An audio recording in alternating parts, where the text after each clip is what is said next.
নমস্কার। বিক্রমবেলা রহস্যের সিজন 3 এর পরবর্তী অংশ আজকে শোনাব। ভোর গড়িয়ে সকাল হলো, তবু তন্ময় ফিরল না। স্নিগ্ধার বুকের ভেতরটা ক্রমশ ভারী হয়ে উঠতে লাগল। আর দেরি না করে সে কিঙ্করকে ফোন করল। একবার, দুবার, তিনবার। কিঙ্কর ফোন ধরল না। স্নিগ্ধার মনে পড়ল কিঙ্কর বলেছিল সে রাতে সুজনের ওপর নজর রাখবে। সুজন কোথায় যায়, কী করে, সব দেখবে। তাহলে তন্ময় কি তার সঙ্গেই ছিল? সুজন, কাকাবাবু আর তরুণ, ওরা কি ওদের সাথে খারাপ কিছু করেছে? তার মাথার ভেতর আশঙ্কার জমাট বাঁধতে লাগল। সে পাগলের মতো আবার ফোন করল। অবশেষে ফোন ধরল কিঙ্কর। এ কি বড় বৌদি, তুমি ফোন করছিলে? সরি, ঘুমিয়ে পড়েছিলাম, শুনতে পাইনি। তোমাদের কারোর কিছু হয়নি তো? স্নিগ্ধার গলা কেঁপে উঠল। তোমার তোমার বড়দা বাড়ি ফেরেনি কিঙ্কর। শ্রেয়া ফিরেছে, কিন্তু তন্ময় নেই। ওর ফোনে কল করলে বলছে পরিসীমার বাইরে। তুমি কি ওর সঙ্গে ছিলে? না তো, আমি সুজনদাকে নজরে রাখছিলাম, বড়দার সঙ্গে দেখা হয়নি। কিঙ্করের গলায় এবার চাপা দুশ্চিন্তা। তুমি টেনশন করো না বড় বৌদি, বড়দার কাছে তো মাদুলি আছে, চিন্তার কিছু নেই। স্নিগ্ধা ঠান্ডা গলায় বলল, তা আছে, কিন্তু কাকাবাবু, তরুণ, সুজন, ওরা যদি তন্ময়ের সঙ্গে খারাপ কিছু করে বসে? কিঙ্কর চুপ করে রইল। স্নিগ্ধা আবার বলল, জঙ্গলটা ভালো করে দেখে এসো। আমি এখন বেরোতে পারবো না। বাবা, কাকু ঘুম থেকে উঠে গেছে এতক্ষণ। তারা আমাকে বেরোতে দেখলে হাজার প্রশ্ন করবে। সত্যিটা জানলে সবাই আতঙ্কিত হয়ে পড়বে। হঠাৎ সে থেমে গেল, কণ্ঠ নরম হয়ে এলো। না না, থাক, তোমারও বিপদ হতে পারে, তোমায় যেতে হবে না, আমি যাব। কিঙ্কর তাড়াতাড়ি বলল, না বড় বৌদি, তুমি বাড়িটা সামলাও। সুরেন জেঠু, ভুবন জেঠু জানতে পারলে ভেঙে পড়বেন। হরিকাকা হাসপাতালে, এই নিয়ে এমনিতেই সবাই চিন্তায় আছে। আমি যাচ্ছি এক্ষুনি। কথা শেষ করেই সে কলটা কেটে দিল। ফোনটা হাতে নিয়ে স্নিগ্ধা স্থির দাঁড়িয়ে রইল। বাড়ির ভেতর সকাল জেগে উঠেছে, কিন্তু স্নিগ্ধার মনে যেন রাতই রয়ে গেছে। স্নিগ্ধা ধীরে ধীরে সিঁড়ি বেয়ে নিচে নামল। ভুবনবাবু বারান্দায় বসে আছেন। সকালের আলোয় তার মুখটা শান্ত দেখাচ্ছে। স্নিগ্ধাকে দেখে তিনি মৃদু হেসে বললেন, এত সকালে উঠে এলে কেন মা? আর একটু শুয়ে থাকতে পারতে তো। স্নিগ্ধা ঠোঁটের কোণে কৃত্রিম হাসি টেনে বলল, চা দেব কাকু? ভুবনবাবু মাথা নেড়ে বললেন, না, প্রতিমাদি চা বানাতে গেছে। তোমাকে একটা কথা বলবো ভাবছিলাম। স্নিগ্ধার বুকটা ধক করে উঠল। ভুবনবাবু জিজ্ঞাসা করলেন, তোমার কি শরীর খারাপ? তোমাকে কেমন যেন ফ্যাকাশে লাগছে। না, আমি ঠিক আছি, খুব স্বাভাবিক গলায় বলল স্নিগ্ধা। ভুবনবাবু দীর্ঘশ্বাস ফেললেন। সব সময় হাসি খুশি থাকার চেষ্টা করো মা। তোমার এখন নিজের শরীরের দিকে খেয়াল রাখতে হবে। তন্ময়কে নিয়ে একদিন ডাক্তারের কাছে গিয়ে চেক আপ করিয়ে এসো। এই সময় অবহেলা করাটা ঠিক হবে না। তন্ময়ের নাম শুনতেই স্নিগ্ধার বুকের ভেতরটা হঠাৎ কেঁপে উঠল। চোখ দুটো জলে ঝাপসা হয়ে এলো। সে তাড়াতাড়ি মুখ ঘুরিয়ে নিল, যাতে ভুবনবাবু কিছু টের না পান। আর এক মুহূর্ত দাঁড়িয়ে থাকলে নিজেকে সামলাতে পারবে না, এটা বুঝেই সে নিচু গলায় বলল, আমি কুকুরটাকে দেখে আসছি কাকু। কথাটা শেষ করেই সে দ্রুত সরে গেল। সিঁড়িঘরে ঢুকতেই যেন তার মুখের বাঁধ ভেঙে গেল। এতক্ষণে চেপে রাখা কান্না হু হু করে বেরিয়ে এলো। দেওয়ালের সঙ্গে হেলান দিয়ে এক মুহূর্ত চোখ বন্ধ করে দাঁড়িয়ে রইল সে। তারপর ধীরে ধীরে কুকুরটার কাছে গিয়ে হাঁটু গেড়ে বসল। ওর গায়ে আলতো করে হাত বোলাতে বোলাতে হঠাৎ তার চোখ থেকে টপ টপ করে জল পড়তে লাগলো। মনে মনে ফিসফিস করে বলল, রকি থাকলে খুঁজে আনতো, ঠিক খুঁজে আনতো। সে ভাবল আর অপেক্ষা করা ঠিক হবে না। এক মুহূর্ত দেরি করল না সে। স্নিগ্ধা নিঃশব্দে রান্নাঘরে ঢুকল। হাত কাঁপছে, তবু দৃঢ় মুখে একটা ধারালো ছুরি তুলে নিল। মুহূর্তখানেক সেটার ফলার দিকে তাকিয়ে রইল। তারপর ধীরে ধীরে সেটি শাড়ির আঁচলের আড়াল দিয়ে কোমরে গুঁজে নিল। গভীর শ্বাস নিয়ে সে ঘর থেকে বেরোলো। হলঘরে ভুবনবাবু বসে চা খাচ্ছেন। স্নিগ্ধাকে দেখে তিনি বললেন, মা, কি কি আনতে হবে বলো তো, আমি বাজারে যাচ্ছি। ঠিক তখনই কেকা এলো। ভুবনবাবু তাকে বললেন, কি কি নেই দেখে বলো তো কেকা, আমি নিয়ে আসছি। কেকা দ্রুত রান্নাঘরে গিয়ে দেখে এসে তালিকা বলে দিল। সব শুনে ভুবনবাবু কাপটা নামিয়ে ধীরে ধীরে বাজারের ব্যাগ হাতে নিয়ে বেরিয়ে গেলেন। স্নিগ্ধা প্রতিমা দেবীর ঘরের সামনে গিয়ে দাঁড়ালো। স্বর যতটা সম্ভব স্বাভাবিক রাখার চেষ্টা করে বলল, আমি একটু বেরোচ্ছি মাসিমা, একটা দরকার আছে। প্রতিমা দেবী কিছু জিজ্ঞাসা করার আগেই সে ঘুরে দাঁড়ালো। তারপর দ্রুত পা ফেলে বাড়ির দরজা পেরিয়ে বাইরে বেরিয়ে এলো। স্নিগ্ধা ধীরে ধীরে জঙ্গলের ভেতরে ঢুকে পড়ল। কোন দিকে যাবে সে বুঝতে পারছে না, তবু সে থামল না। চারপাশে সতর্ক দৃষ্টি রেখে গাছের ফাঁক গলে ঝোপ সরিয়ে এগোতে লাগলো জঙ্গলের আরও গভীরে। হঠাৎ সামনে দেখতে পেল কয়েকজন কাঠকুড়ানি মাথায় বোঝা নিয়ে ফিরছে। তাদের কাপড়ে ধুলোর আস্তরণ, মুখে সকালের পরিশ্রমের ক্লান্তি।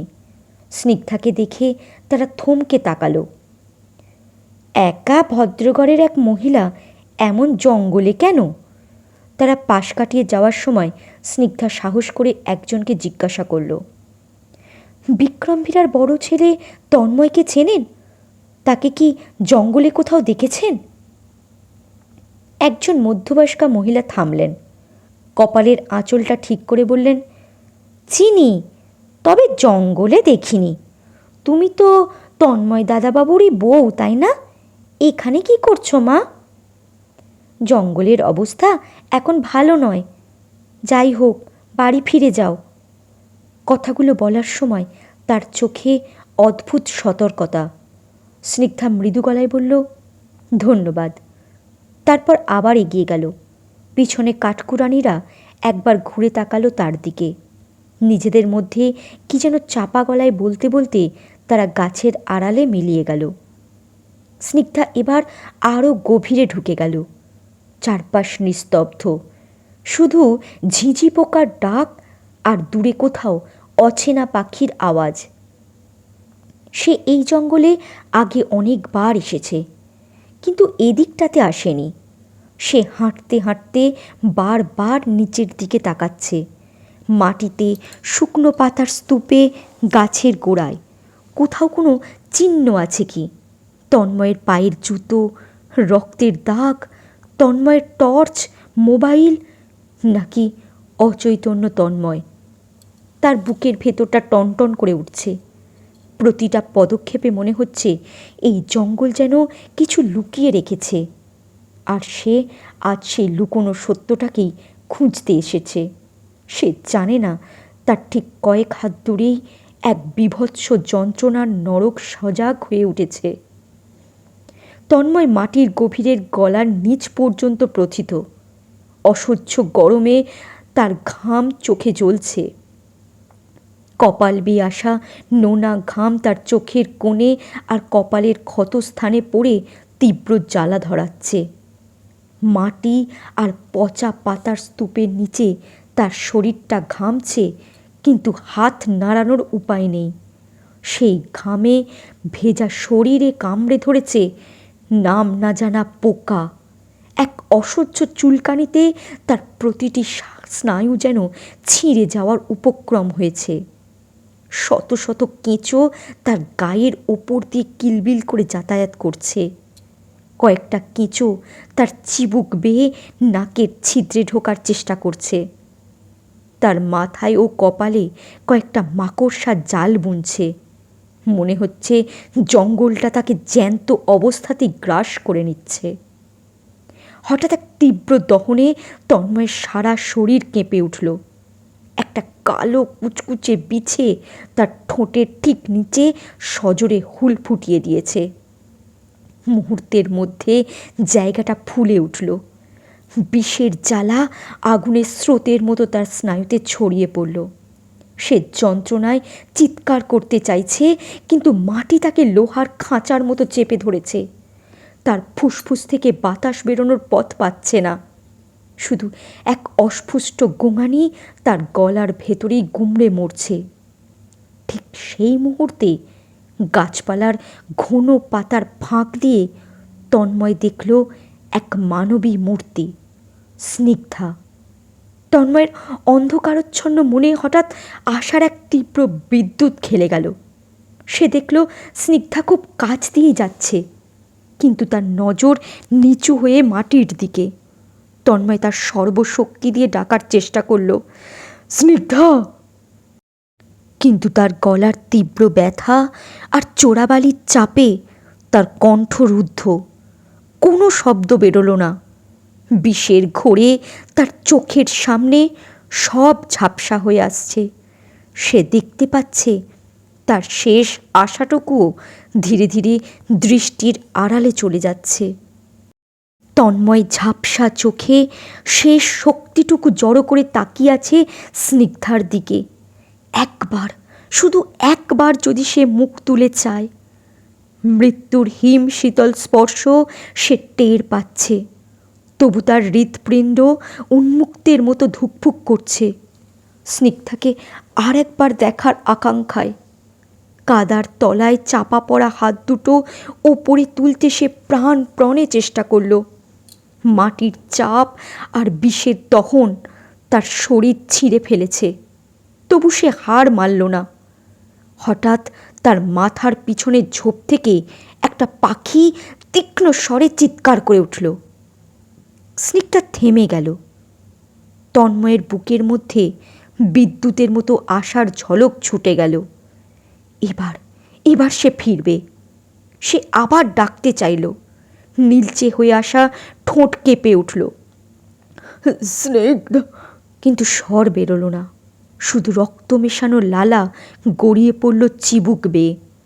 স্নিগ্ধা ভ্রু কুঁচকে পাতার ফাঁক দিয়ে শব্দের উৎস খুঁজল। কয়েক মুহূর্ত স্থির দাঁড়িয়ে চারদিকে দেখল, কিন্তু দৃষ্টি রইল সামনেই। পায়ের অল্প দূরে কাদামাখা জায়গাটায় তার চোখ গেল না। জ্যান্ত সমাধিটা অদেখাই থেকে গেল। তন্ময় আবার হাত তুলতে গেল। কাদা এবার তার চিবুক ছুঁয়ে উঠল। সে স্থির হয়ে গেল। আর একটু নড়লেই মুখ ঢুকে যাবে। তবু শেষ চেষ্টা। অসীম কষ্টে সে দুটো কাদা হাত মাটির ওপর তুলতে পারল। অবশ আঙুলগুলো বাতাসে কাঁপতে লাগলো, যেন শূন্যকেই আঁকড়ে ধরতে চাইছে। কিলবিল করা স্পর্শেও সে হাত নামালো না। তার অন্তর থেকে নীরব আর্তনাদ উঠল, স্নিগ্ধা, আমি এখানে, খুব কাছে, একবার তাকাও। কিন্তু বিষ ইতিমধ্যে শরীরের শিরায় শিরায় ছড়িয়ে পড়েছে। শক্তি দ্রুত ক্ষয়ে যাচ্ছে। স্নিগ্ধা আর একবার চারপাশে দেখে দীর্ঘশ্বাস ফেলল। তারপর ধীর পায়ে ফিরে হাঁটতে শুরু করল। তন্ময়ের চোখ বিস্ফারিত হয়ে উঠল। না, যেও না। সে ছটফট করতে চাইল, কিন্তু কাদা তাকে পাথরের মতো বেঁধে রাখল।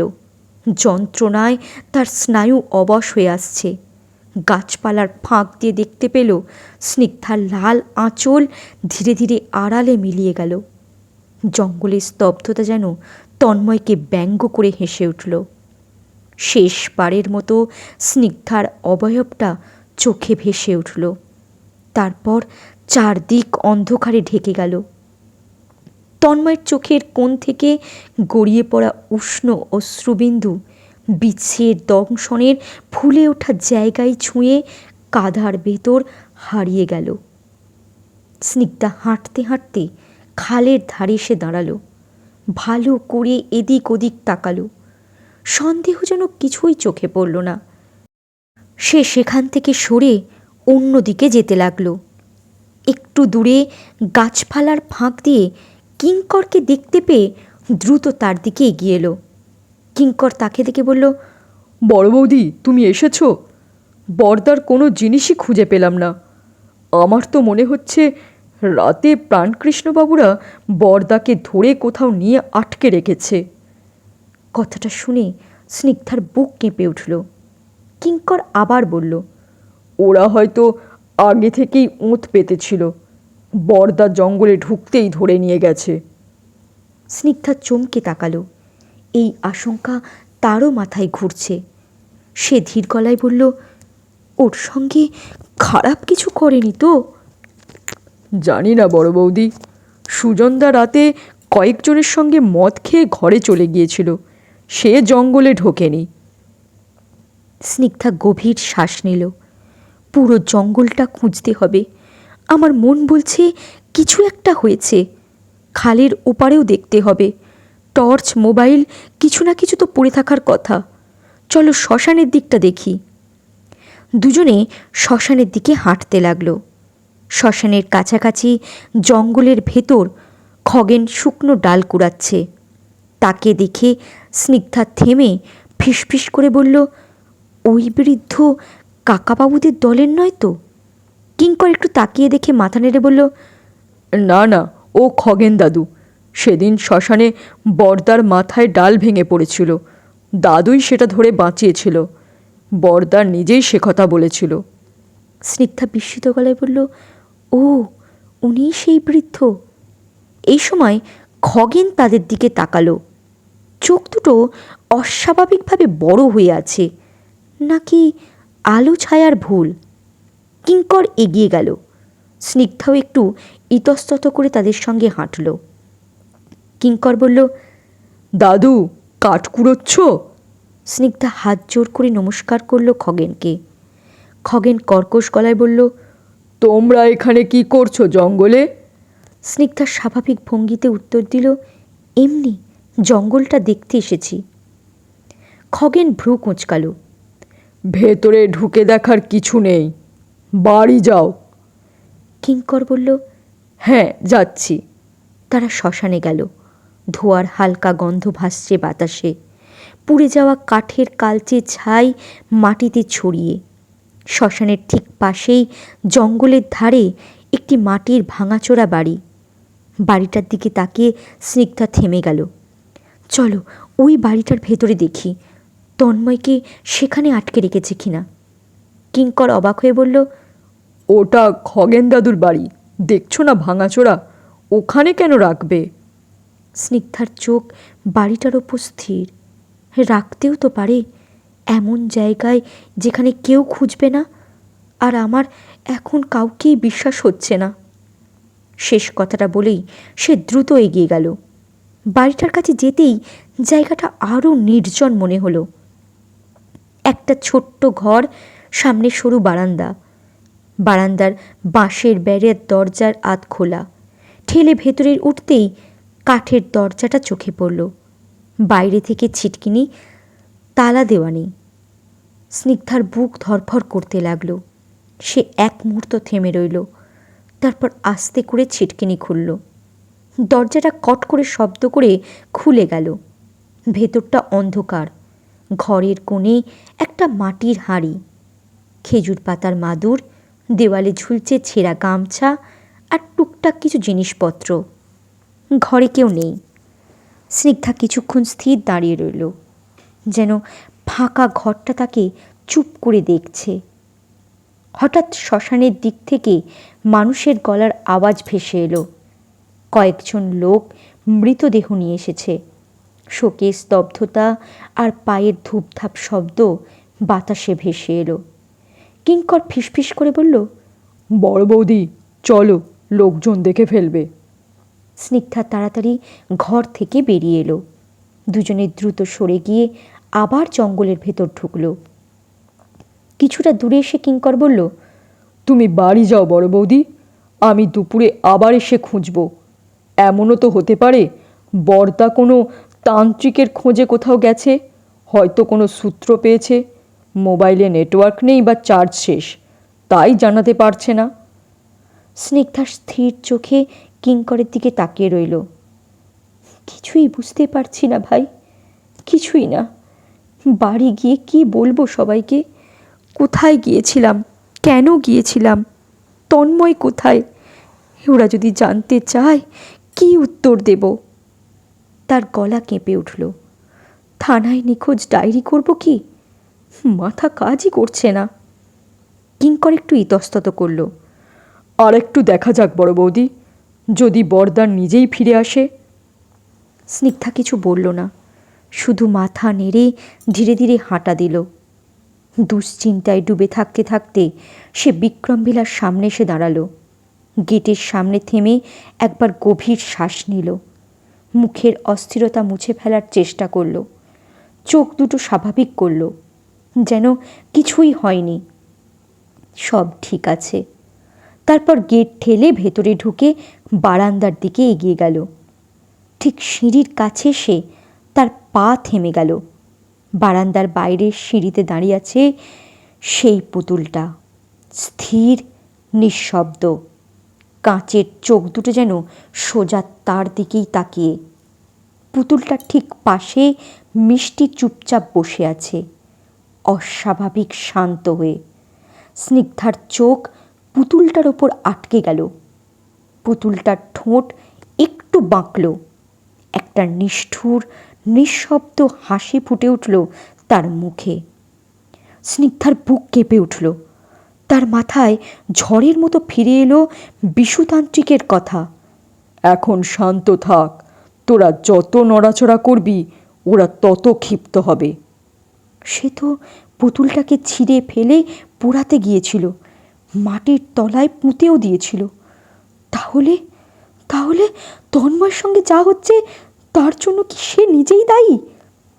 একটা ঠান্ডা স্রোত তার মেরুদণ্ড বেয়ে নেমে গেল। ঠিক তখনই ভেতর থেকে ভুবনবাবু বেরিয়ে এলেন। কোথায় গিয়েছিলে মা? তোমার মোবাইলে ফোন করছিলাম, লাগছিল না। স্নিগ্ধা চমকে তাকালো, নিজেকে সামলে নিয়ে বলল, এই কাছেই এক বাড়িতে গিয়েছিলাম। ভুবনবাবু কৌতূহলী দৃষ্টিতে তাকিয়ে রইলেন। কার বাড়ি? স্নিগ্ধা এক সেকেন্ড থেমে গেল। এমনি একটু দরকার ছিল। আর দাঁড়ালো না, দ্রুত ভেতরে ঢুকে গেল। তাড়াতাড়ি সে দোতলায় উঠে নিজেদের ঘরে ঢুকল। ঘরের দরজা বন্ধ করতেই তার শক্ত হয়ে থাকা মুখ ভেঙে পড়ল। সে বিছানার ওপর বসে পড়ল, আর আটকে রাখতে পারল না নিজেকে। নীরব কান্না ধীরে ধীরে ফেটে বেরোলো। স্নিগ্ধা কিছুক্ষণ কাঁদার পর নিজেই নিজের চোখ মুছে নিল। বিলাপ করার সময় এখন নয়। তার তন্ময় নিখোঁজ, আর শত্রু ঘরের ভেতরে বাইরে ওত পেতে আছে।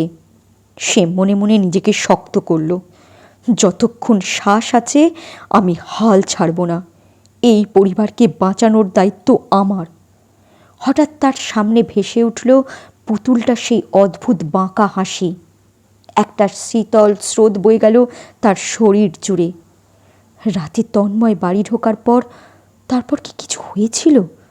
পুতুলটা কি তার সঙ্গে কোনো অদৃশ্য খেলা খেলছে? তন্ময় কি বাড়ির পিছনের দিকে গিয়েছিল, নাকি মন্দিরের দিকে? সেখানেই কি কিছু ঘটেছিল তার সঙ্গে? ভাবনাগুলো একসঙ্গে মাথায় ঝড় তুলতেই তার বুক ধরফর করে উঠল। না, এভাবে বসে থাকলে চলবে না। বাড়ির চারপাশটা ভালো করে দেখতে হবে। একবার সব জায়গা খুঁটিয়ে দেখা দরকার। সিদ্ধান্ত নিয়েই সে দরজা খুলে বাইরে বেরোলো। ঠিক তখনই শ্রেয়া ঘর থেকে বেরোলো। পরনে স্কুল ড্রেস, চুল বাঁধা, মুখে স্বাভাবিকতা। ম্লান হেসে বলল, বৌদি, আমি স্কুলে যাচ্ছি। স্নিগ্ধা কথা বলতে পারল না, শুধু যান্ত্রিকভাবে মাথা নাড়ল। দুজনে একসঙ্গে নিচে নেমে এলো। হল ঘরে বসে থাকা ভুবনবাবু শ্রেয়াকে বেরোতে দেখে স্নিগ্ধার দিকে তাকালেন। প্রশ্ন করলেন, মিষ্টিকে কেন স্কুলে পাঠাচ্ছ না মা? ওর তো পড়াশোনার ক্ষতি হচ্ছে। স্নিগ্ধা সংক্ষেপে উত্তর দিল, আর কয়েকটা দিন যাক কাকু, তারপর পাঠাবো। স্কুলে না গেলে ও তো পিছিয়ে পড়বে। ওদের জন্য ভালো দেখে একজন গৃহশিক্ষক খুঁজতে হবে। ভুবনবাবু চিন্তিত মুখে বললেন। স্নিগ্ধা কোনো উত্তর দিল না। তার মাথায় এখন অন্য চিন্তা ঘুরপাক খাচ্ছে।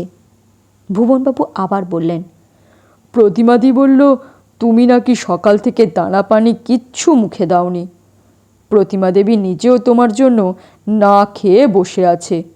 কেন এমন অবুঝের মতো করো বলো তো মা? যাও চট করে খেয়ে নাও। আর তন্ময় কোথায়? ওকে তো সকাল থেকে দেখছি না। ও কি এখনো ঘুমোচ্ছে? তন্ময়ের নামটা শুনে স্নিগ্ধার বুকের ভেতরটা হুহু করে উঠল। উত্তর না দিয়েই সে হনহন করে খাওয়ার ঘরের দিকে এগিয়ে গেল। প্রতিমা দেবী খাবারের থালা সাজিয়ে অপেক্ষা করছেন। তিনি স্নেহের সুরে বললেন, এসো মা, খেয়ে নাও। স্নিগ্ধা ক্লান্ত গলায় বলল, আমার একদম খিদে নেই মাসিমা, আপনি খেয়ে নিন। আমার জন্য কেন শুধু শুধু বসে আছেন? রান্নাঘর থেকে কেকা মুখ বাড়িয়ে ফোড়ন কাটল। কি ব্যাপার বৌদি, আজ যে তোমার দেখাই পাওয়া যাচ্ছে না। শরীর ভালো তো? এই অবস্থায় না খেয়ে থাকা কিন্তু একদম ঠিক নয়, তাড়াতাড়ি খেয়ে নাও। কেকার কণ্ঠস্বর অস্বাভাবিক মিষ্টতা স্নিগ্ধার কানে বিষের মতো ঠেকল। সে মনে মনে বলল, তোমরা সব জানো ভেতরে ভেতরে আমাদের ধ্বংস করার ছক কষছ, আর এখন মায়া দেখাচ্ছ। এই মজা আমি তোমাদের বেশি দিন ভোগ করতে দেব না। প্রতিমা দেবী জোর করে স্নিগ্ধাকে বসালেন, নিজেও পাশে খেতে বসলেন। স্নিগ্ধা মনে মনে ভাবল, এই অবস্থায় শরীর ভেঙে পড়লে চলবে না। সামনে লড়াই আছে, শক্তি দরকার। আর তার পেটের সন্তান, তার সুস্থতার দায়ও এখন তার নিজের। নিজেকে শক্ত করে সে কিছুটা ভাত মুখে তুলল, কিন্তু প্রতিটা গ্রাস যেন গলার কাছে এসে আটকে যাচ্ছে। জল খেয়েও কষ্ট কমল না। মনে মনে সে ভাবল, তন্ময় কিছু খেয়েছে কিনা কে জানে। মানুষটা এখন কোথায়? অন্তত একটা ফোন, একটা খবর কিছুই কি দেওয়া যেত না? নাকি সে এমন কোনো অবস্থায় আছে যেখান থেকে ফেরার পথই বন্ধ?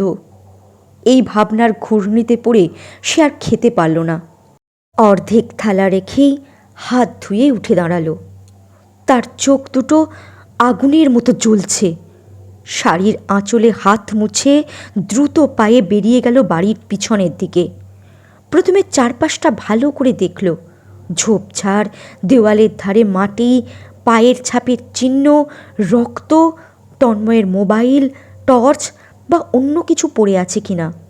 তারপর পুকুরের দিকে গেল। পুকুর ঘাট, সিঁড়ি, জলের ধার সব খুঁটিয়ে দেখল। কোথাও কোনো অস্বাভাবিক কিছু চোখে পড়ল না। তারপর সে মন্দিরের দিকে গেল। পা ফেলতেই বুকের ভেতরটা কেমন ছমছম করে উঠল। প্রথমে শিবলিঙ্গের ঘরে ঢুকল, চারদিক তাকালো, সব আগের মতোই আছে। তারপর ধীরে ধীরে কালী মূর্তির ঘরের সামনে এসে দাঁড়ালো। ঘরটাও বাইরে থেকে স্বাভাবিক, তবু তার বুকের ধুকপুকানি থামছে না। হঠাৎ মনে পড়ল, এই ঘরের নিচের পাতাল ঘরেই তো একসময় সুরেনবাবু আর ভুবনবাবুকে বন্দি রাখা হয়েছিল। তন্ময় কেউ সেখানে। ভাবনাটা মাথায় আসতেই সে আর দেরি করল না। বড় কাঠের বাক্সটার কাছে গিয়ে সেটাকে ঠেলে সরালো। পায়ায় চাকা বসানো থাকায় বাক্সটা কষ্ট করে হলেও সরানো গেল। তারপর কাঠের পাটাতন তুলে সিঁড়ি বেয়ে নিচে নামল। পাতাল ঘর অন্ধকার স্যাঁতস্যাঁতে, বাতাসে গুমোট গন্ধ। সে চারদিকে তাকালো, কোথাও তন্ময় নেই। কোনো দাগ, কোনো চিহ্ন, কিচ্ছুই না। হতাশ হয়ে ধীরে ধীরে ওপরে উঠে এলো। পাটাতন বন্ধ করে আবার বাক্সটা আগের জায়গায় ঠেলে রাখল। তারপর আর নিজেকে সামলাতে পারল না। মা কালীর মূর্তির সামনে গিয়ে হাঁটু গেড়ে বসে পড়ল। মা গো, জেনে শুনে কোনোদিন কোনো অন্যায় করিনি আমি। আমার স্বামীকে ফিরিয়ে দাও, ওকে যেন জীবিত অবস্থায় খুঁজে পাই। আমার পরিবারের সবাইকে রক্ষা করো, এই অশুভ শক্তির হাত থেকে আমাদের বাঁচাও। তার গলা কেঁপে উঠল, চোখ বেয়ে জল গড়িয়ে পড়ল মেঝেতে। কিছুক্ষণ পর নিজেই আঁচলে চোখ মুছে উঠে দাঁড়ালো। না, এখন ভেঙে পড়ার সময় নয়। স্নিগ্ধা ধীরে ধীরে মন্দিরের ভেতর থেকে বেরিয়ে এলো। কয়েক মুহূর্ত দাঁড়িয়ে রইল সে, তারপর মন্দিরের পিছনের দিকটা এগিয়ে গেল। ওদিকটা এখনও পুরো পরিষ্কার হয়নি, ঝোপঝাড়, কাঁটা আর শুকনো পাতায় ভরা। সেখানে সুজন কোমর বেঁধে পরিষ্কার করছে। হেসো দিয়ে ঝোপ কাটার শব্দ থেমে গেল স্নিগ্ধাকে দেখে। স্নিগ্ধার বুকটাও ধক করে উঠল সুজনকে দেখে। আমি যে তন্ময়কে খুঁজছি, ও কি সেটা বুঝে ফেলেছে? একটা বরফ ঠান্ডা সন্দেহ তার মেরুদণ্ড বেয়ে ধীরে ধীরে নেমে গেল। মনে হলো সুজনের চোখ দুটো যেন তার ভেতরটা ভেদ করে সব পড়ে ফেলছে। নিশ্চয়ই বুঝে গেছে সে তন্ময়কে খুঁজছে। হয়তো অনেকক্ষণ ধরেই লক্ষ্য করছে তাকে, হয়তো ভেতরে ভেতরে মজা পাচ্ছে। তার মনের ভেতর অস্বস্তির কাঁটা আরও গভীরভাবে বিঁধতে লাগলো। এরা কেন তাদের সঙ্গে এই ভয়ঙ্কর নিষ্ঠুর খেলা খেলছে? কী উদ্দেশ্য এদের? সুজন স্বাভাবিক গলায় বলল, কি বৌদি, পরিষ্কার ঠিকঠাক হচ্ছে তো? স্নিগ্ধা উত্তর দিল না, শুধু চারপাশে তাকালো। মাটির ওপর আগাছা, ভাঙা ডাল আর শুকনো পাতা, কোথাও তন্ময়ের কোনো চিহ্ন নেই।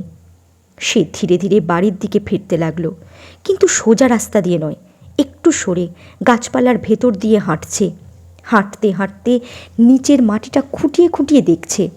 হঠাৎ তার মনে হলো সুজন কি তাকে দেখছে? পিছনে ঘুরে দেখল সুজন দাঁড়িয়ে আছে দূরে, কাজ থামিয়ে, তার দৃষ্টি স্থির স্নিগ্ধার দিকে। চোখাচোখি হতেই সুজন আবার মাথা নামিয়ে কাজে লেগে গেল। সন্দেহটা এবার গাঢ় হলো। স্নিগ্ধা আর কিছু না ভেবে সামনে ফিরে এগিয়ে যাচ্ছে। কয়েক কদম যেতেই হঠাৎ তার চোখ আটকে গেল মাটির উপর পড়ে থাকা একটা জিনিসে, একটা পাতি লেবু। সে থেমে গেল, চারপাশে একবার তাকিয়ে ধীরে ধীরে নিচু হলো। লেবুটাকে হাতে তুলতেই বুঝল ওটা পুরো টাটকা নয়, কিছুটা শুকিয়ে কুঁচকে গেছে। কিন্তু অদ্ভুত ব্যাপার, লেবুর গায়ে কালচে লালচে দাগ লেগে আছে। কোথাও যেন ছাইয়ের আস্তরণ, কোথাও তেলের মতো পিচ্ছিল দাগ। হঠাৎ তার মাথার মধ্যে ঝিলিক দিলে উঠল। সেদিন শ্রেয়ার পায়ের নিচে লেবু পড়েছিল, আর সুরেনবাবু সেটাকে কুড়িয়ে ছুঁড়ে ফেলেছিলেন। প্রাণকৃষ্ণবাবুর কথাও মনে পড়ল। কে জানে এখানে কোত্থেকে এলো এটা? তখন কেউ গুরুত্ব দেয়নি, কিন্তু এখন মনে হচ্ছে সেই প্রশ্নের মধ্যেই লুকিয়েছিল উত্তর। লেবুটা নিজে থেকে আসেনি, কেউ রেখেছিল। সব কিছু মিলিয়ে স্নিগ্ধার মনে সন্দেহটা এবার স্পষ্ট আকার নিতে লাগলো। এই লেবুটা নিশ্চয়ই শ্মশানে সে তান্ত্রিকের দেওয়া, আর সেটাকে বাড়ির দোরগোড়ায় রেখে দিয়েছিলেন কাকাবাবু বা তরুণ। তাদের অজান্তে নয়, বরং পরিকল্পনা করেই, ইচ্ছে করেই এমন জায়গায় রাখা হয়েছিল যেখানে কারোর না কারোর পা পড়বেই। লেবুর গায়ের কালচে দাগ, শুকনো ছাইয়ের আস্তরণ, সব মিলিয়ে এটা যে সাধারণ লেবু নয় তা বুঝতে অসুবিধা হলো না। হয়তো এতে মন্ত্র পড়া হয়েছিল, হয়তো বা রক্ত বা শ্মশানের ছাই মাখানো, কোনো অশুভ আচার সম্পন্ন করার জন্য। স্নিগ্ধার বুকের ভেতরটা ঠান্ডা হয়ে গেল। আজকে শুনলেন বিক্রমভিলা রহস্যের সিজন 3-এর 43 থেকে 45 পর্ব। পরবর্তী পর্ব খুব শীঘ্রই চলে আসবে। ধন্যবাদ।